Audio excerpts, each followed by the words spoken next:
So today I'm joined by the lovely Nikki. Nikki, feels really weird because we're like, 10 minutes from each other, and yet neither of us are in our home country. Very true, very true. Does it feel like home for you now? Yeah, I mean, after living here the last 3.5 years, I feel very comfortable. I have a community here. Having my partner here as well helps a lot in his family. So yes, it is interesting. This morning I did book flights to go back to the US for a week and 2 weeks. So I am very excited to go back as well. So it's nice to have those balance and to have that balance. You know, that's something that is really important for me. And we're about to talk about, sacrosanct and what is sacrosanct for you and what the things are in your life that are, either sacred or non-negotiable. And for me, it's travel and freedom and being able to see the world and immerse myself in different places and different cultures. So I'm curious for you, what are some things that you consciously hold as non-negotiable or sacred? Right, a great question. My non-negotiables and really sacred to me, I would say, are my mornings and evenings and the routines that I hold around those two spaces. So for me in the morning, the first thing I do once I wake up is usually meditate or do some sort of breathing practice. And then time dependent, I like to step on my yoga mat, get a little practice in. Um, Again, if there's time, I also like to have a little bit of alone time. I call it an adult timeout, where I just sit in my room, nothing to do, nothing to read, write, just sit. And then in my evenings, it's all about relaxation. It's reading my book. I very much value like personal growth, so my bookshelf is very filled with that kind of thing. Journal, draw, really anything that makes me feel at ease and more connected to myself. I would say are rituals in my life that are non-negotiable. I mean, at the beginning of my relationship, it was interesting because my partner who's like, why do you always go to bed at 9 p.m.? And I'm like, well, I need that, half an hour before I go to sleep, to really reconnect to myself after whatever kind of day I've had. And to me, I guess one of my non-negotiables would be self-connection. I'd love to talk about that a little bit in terms of relationship, actually, because you brought it up, because it's something that lots of people find, or I guess just in the grander scheme of everything you just talked about, like, does that come from a place of discipline for you? Has it always been easy? Is it something that you've just found yourself doing, or has it taken some adjusting? Oh, this is such a good question. It's a mix of everything, really. I think it is discipline. It's also this experience of, I know when I don't do these things, how I feel within myself isn't in alignment of how I would like to be feeling. So, after having a few experiences where I'm not doing these self-care things, and not feeling my greatest, okay, I gotta get back to it. And yeah, I mean, it's also compromise at the end of the day too. Having a social life can be complicated to navigate because sometimes, especially here in Spain, as you know, like people want to go out to dinner at 10 o'clock. Mm-hmm. And it's like an hour past my bedtime, but there's times that I'm going to do it. I'm going to go out for drinks. I'm going to enjoy. There's nights, my partner's Spanish, so he goes to bed naturally very late. That I'm like, okay, I'm gonna stay up late so we can watch a movie together, and it's all about a balance, really. And it's taken time, and I feel like for me, this is one of my favorite practices of yoga is the idea of just beginning again and again and again and just keep going. Because I've lost touch with my practice for a few weeks, for a month, but then I'm like, okay, time to reground myself and start over. And then I get back into it, and my practices sometimes change. The practices I shared with you at the beginning were what I'm doing right now. I mean, these practices 3 months ago were completely different. I did a different set of things, but yeah, it's consistency, it's commitment to myself, and being connected to the why I'm doing these practices. Because if I wake up in the morning like, oh, I have to do yoga, I don't have a reason. I'm like, I'm not gonna do it. There's so many other things I would like to do or I have to do for work or whatever. Mm. And so it doesn't, so for you, and for me, there's a real distinction, right, between, so for me, something that is sacrosanct is valuable, and it is so important to me that I will honor it. And yet I know for myself, in relationship particularly, it can be historically, I would find myself wanting to spend more time with them. And then so it would just be one night where it would go, and then it would be 2 nights, and then all of a sudden it would be a couple of weeks. And then I would feel, not even really know why, but I would feel this sense of resentment for them, when actually it was me who let go of my boundary, right? And so for me, that piece of honoring two values at the same time, so like connection to this other person's really important, spending quality time together is really important, but then also honoring that commitment to myself. And you talked a lot about that, of like self-commitment, of honoring your own self-care and knowing how life is when you don't do those things. Definitely. Yeah, and I agree with you. I mean, at the beginning of my relationship with Mario, I think everything that I thought I had valued went out the window for the first few months or weeks. I mean, when I was living in my own space, it was easy to maintain my morning practice because I wouldn't really see him. But then, the more time we spent together, if I was spending the night at his house or if he was at mine, my morning practices looked a little different. And I think that's something, as we moved in together, we had to learn to balance each other out a little bit of, okay, I need my space, I'm going into the bedroom for my meditation practice. And for me, I'm very lucky because in the mornings he likes to sleep in, so I do have a few hours of like peace in the house, and I can go out to the living room, do my practices, and then get back in bed, give him a little cuddle right as he's waking up. So it is a nice balance for that, but it has been tricky. I can't lie about that, because there's some times where it's like, no, come in bed, meditate with me, and he's like, no, come watch a movie, or let's go out, let's do this. And we butt heads a little bit with that, but it's something that we're learning and working with. Well, and I love that, because I think so often people can be really either too harsh with their boundaries as well, and be like, oh, well, he doesn't also like to meditate, or oh, he doesn't also want to be in bed by 9, so this relationship isn't going to work. And yet there's I often say anyone can be spiritual in a cave, but it's then when if it's outside of that cave, that's where life is. And it isn't like, oh, how spiritual can you be living on your own with your mat with no disruption, right? It's like, can you meditate in the middle of Alicante City with the noise, with the people still partying and having their dinner at 10 o'clock at night, right? Like, if you can do that, that's where you find that true balance, or that place within yourself, which, because it isn't really balance, it's more of an equilibrium that we're talking about. Yeah, definitely. And I love what you said about the cave, because my first few months in Alicante, I lived with a host family. I was teaching them English in exchange for a place to live and some food. And for me, since I didn't have a social life, I didn't have my partner, I just worked and had my free time to myself. I felt the most connected to myself ever. But then when I moved away from that family, I started making more friends and really putting myself out into the community. I was like, why are things so hard? I wish I could just go back to my little safe space in my room where I'm just, reading yogic texts and practicing, and, had all this time to myself. And I'm like, that also wasn't reality either. That was just in my little cave of like a protected bubble. And then, the real practices are getting out into the world and, trying to maintain that equilibrium, as you were saying.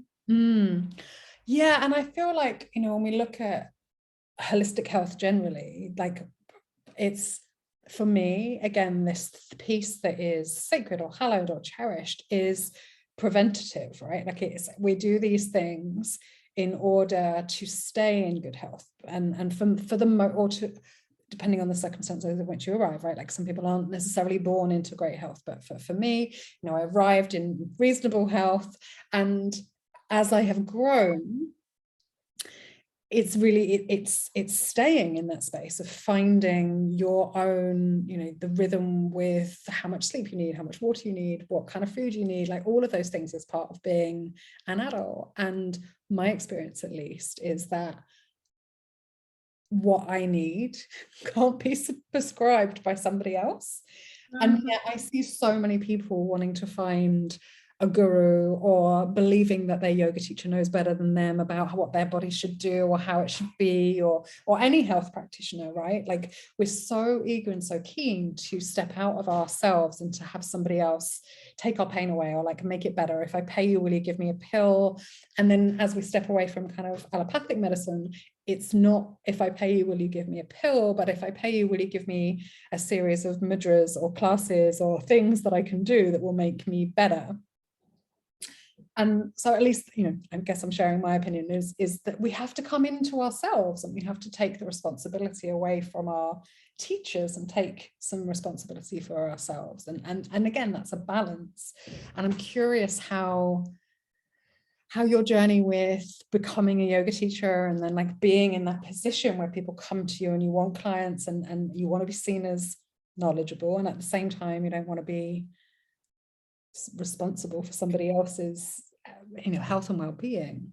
Yeah, no, I hear everything that you're saying, and it is tricky. It's very tricky. And I mean, as a yoga therapist, it's all about embodiment. It's all about ensuring that the client knows that they're the empowered one, they're the one that needs to make these decisions, that they're the one responsible for their health and well-being, in terms of, I'm not going to give them anything that's not already within themselves. Yeah, sure, I can help them relieve some muscle pain and work through some stress. I can be of great support, but at the end of the day, like, it's all on them, and it's empowering them with the tools that they need. And so, yeah, I mean, I think what's great about yoga therapy is, in a session with a client, and this is where people that have come from yoga to yoga therapy get really surprised.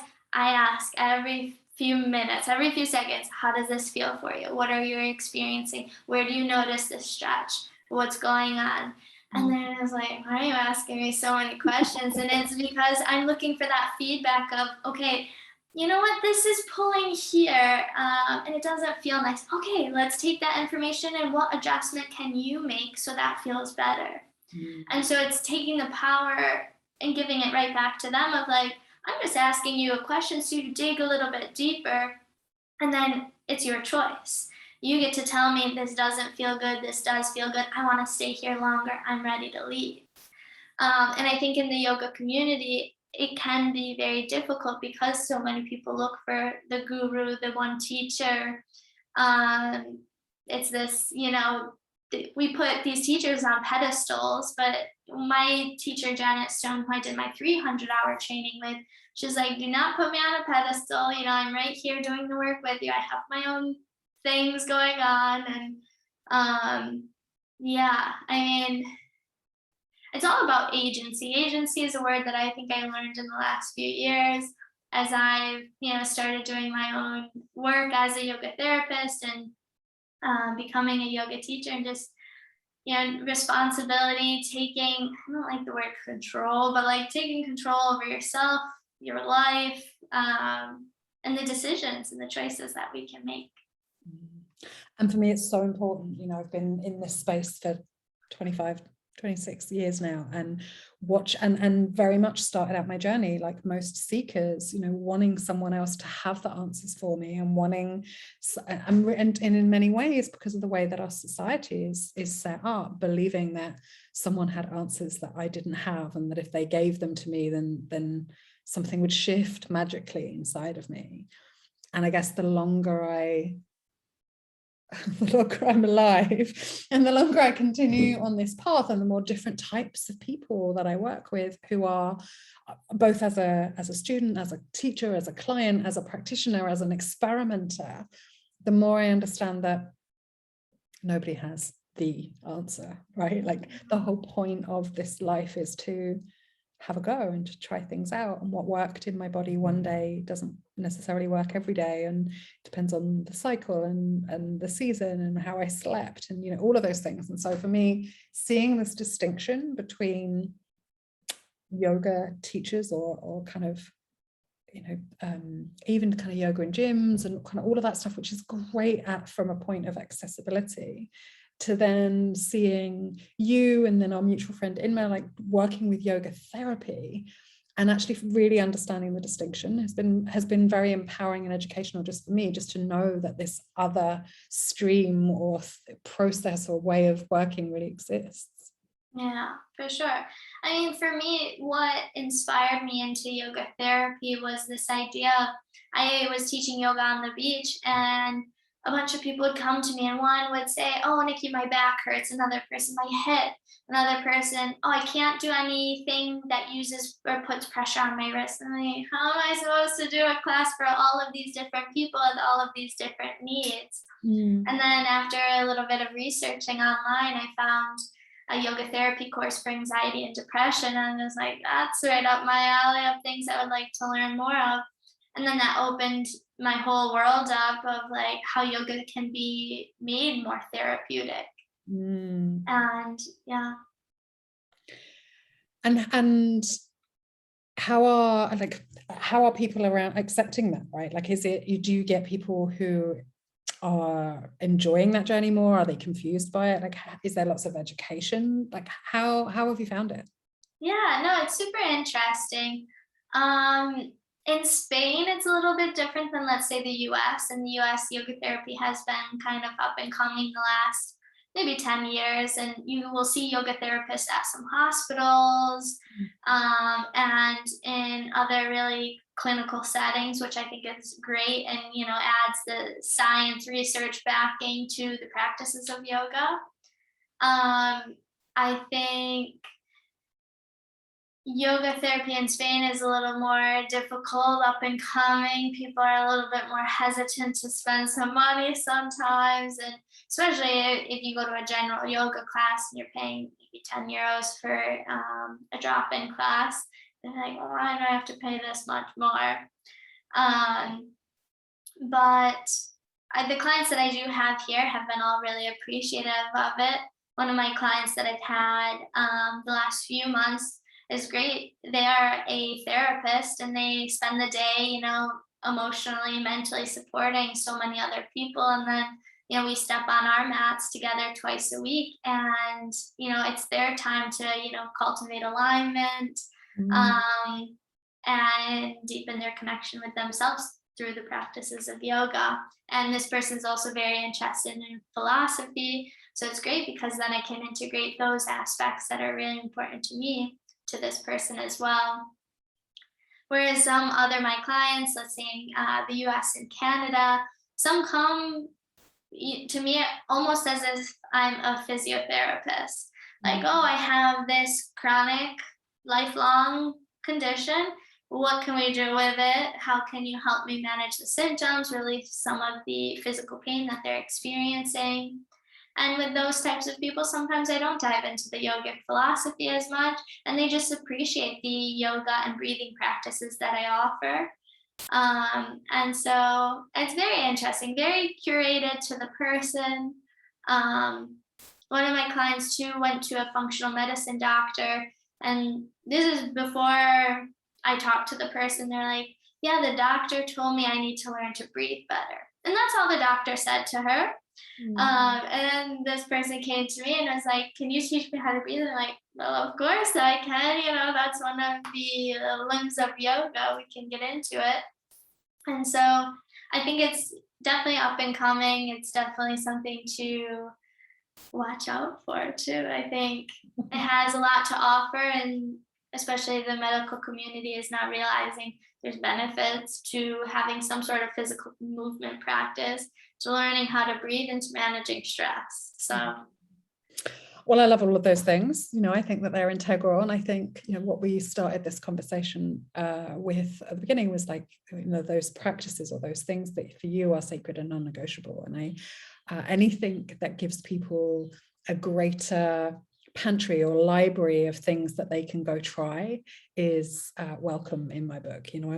I dream of a world where everyone has a whole list of go-to things that they can do, rather than, I must work, I must go for a run, or I must stand on a treadmill, or I must lift some weight. I want people to have a whole selection of things that they can choose from when they're thinking about their self-connection practices and shifting their state, because ultimately for me we're talking about alchemy, when we can take ourselves from feeling anxious or depressed or overwhelmed to a state of calm. And it's yeah, definitely. If people want to come and find out more and get to know you a little bit, come and see what their offerings are and how they can work with you online and all of that kind of good stuff, where's the best place for them to come? You can definitely go to my Instagram at Nikki Chacho.